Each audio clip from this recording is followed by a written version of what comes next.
Greetings from the Uganda National Examinations Board, from the Executive Director, Mr. Danny Odong, and from the rest of us in that board. I want to thank you, members of the press, for the job you're doing so much to help us ensure that we have successful conduct of this year's examinations. My name is Jennifer Kalule Musamba. Certain of the year, once again, when the board has got to concurrently conduct two examinations, that is the primary leaving examination, which is commencing today with the briefing of candidates. At the same time, we are having the UC examination, which is underway, and this is the 4th week running. With regard to the UC examination, this is the 4th week running, and candidates are writing entrepreneurship today. The last 3 weeks have been fairly successful, with no major challenges, except for a few cases of examination malpractice, which are either being investigated or being handled by the police or even the judiciary. The cases mainly were in terms of impersonation, and maybe one case where an incident where we had people who were sharing fake papers with regard to geography and mathematics, and the investigations are underway regarding the sharing of this material. Police trying to investigate to establish the source of the material. However, I want the country to know that the papers were fake. A number of cases are due for hearing in court, while others are being investigated. In Navale Magistrates Court, we have the impersonation case where we had the head teacher of Standard Secondary School, which is due for mention this morning.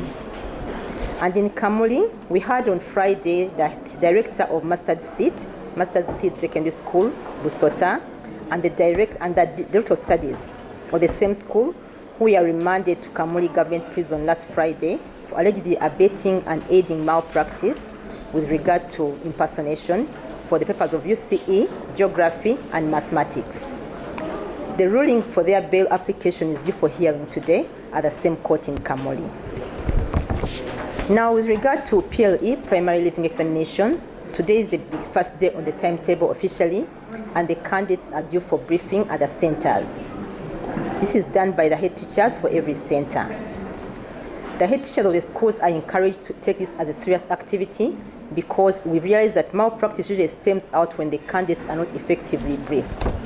We therefore request the head teachers to ensure that they take off time, at least 2 hours, to brief the candidates and make them realize, make them appreciate what may tantamount to malpractice, make them appreciate the regulations as spelled out on the timetable that are given to them.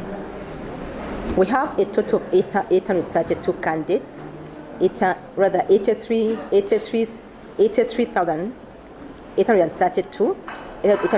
candidates who are registered for the PLE this year. 70% of these are sponsored under the Universal Primary Education Program in the government program. This is an increase of 11% from last year's candidature, which is quite a big number, and we want to appreciate the parents, the teachers, both in government and private schools, and the candidates for accepting to be part of this examination. All of them were registered, and we hope that they'll all be able to do the examinations this time round. Highlights from the briefing sessions, like I said, we want to encourage the head teachers to make sure they take off time and brief the candidates, take them through all the do's and don'ts, and the regulations are all spelled out very clearly on the timetables. Just to give an overview of some of the highlights, we have to make sure that the candidates come to the examination room with their IDs, and they should also have at least 2 pens, just in case one runs out. Candidates need to know that they need to write their work in both either blue or black pens or black pen, and that work in pencil will not be marked by Uneb, unless it's a drawing that they have to make. Otherwise, writing answers should be in blue or black ink. Caution has to be given to the candidates not to get involved in any form of malpractice. Once candidates realize that in case that there are some situations which can cause their papers to be cancelled, and this includes but not limited to entering the examination room with unauthorized material, copying from each other, and in this case of copying or collusion, both the person copying and the one being copied from are both culpable. So as a candidate, you have a responsibility to make sure you guard your work against your neighbor copying from you. The candidate should also avoid impersonation or being aided or facilitated by an invigilator or a teacher, what we call external assistance. Signs of acts of indiscipline can also lead to a candidate being cancelled or being taken out of the examination room. We therefore urge the candidates to make sure that they are disciplined during this period. We also want the parents and the candidates to know that there has been no leakage of any paper as reported on social media last week. As a board, we conduct valid, reliable, equitable, and equal assessment of learners' achievements. And we guard against malpractice in any way because this derails the integrity as well as the integrity of our certificates, and we shall do anything to make sure our papers do not leak. This far, there has been no leakage, and even for UCE, malpractice has been in terms of impersonation, but not leakage.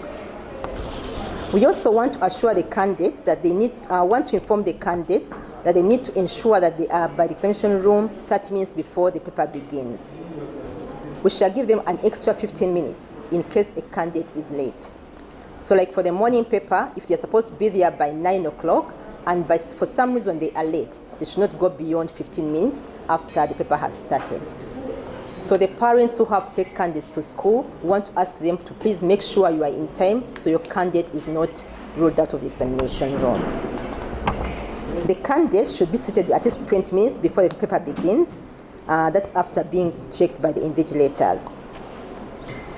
We also ask the candidates to make sure that they cross-check one of the candidates when the paper comes in. One of the candidates should be able to check the envelope and ensure that there's no leakage, ensure that the paper is not cut. So all of them should confirm that indeed the envelope was intact and has not been contaminated, and it has not been tampered with. The candidates should not write the names of their schools on the question papers. Instead, they should write the random numbers of their schools, then write their personal numbers and their names. Random number of the school and the personal number, your personal number and the name. Please don't write the names of your school. This is part of the process to ensure to randomize the schools and the question papers, so at the time of marking, nobody is aware of which school they are marking. As a board, we continue being committed to ensuring that we provide valid and equitable assessment of the achievements of the learners. We want to assure the learners that as Uneb, we are not here to fail you. As a board, we are simply here to assess your competencies, and we wish you God's blessings in this examination. I say this for God and my country.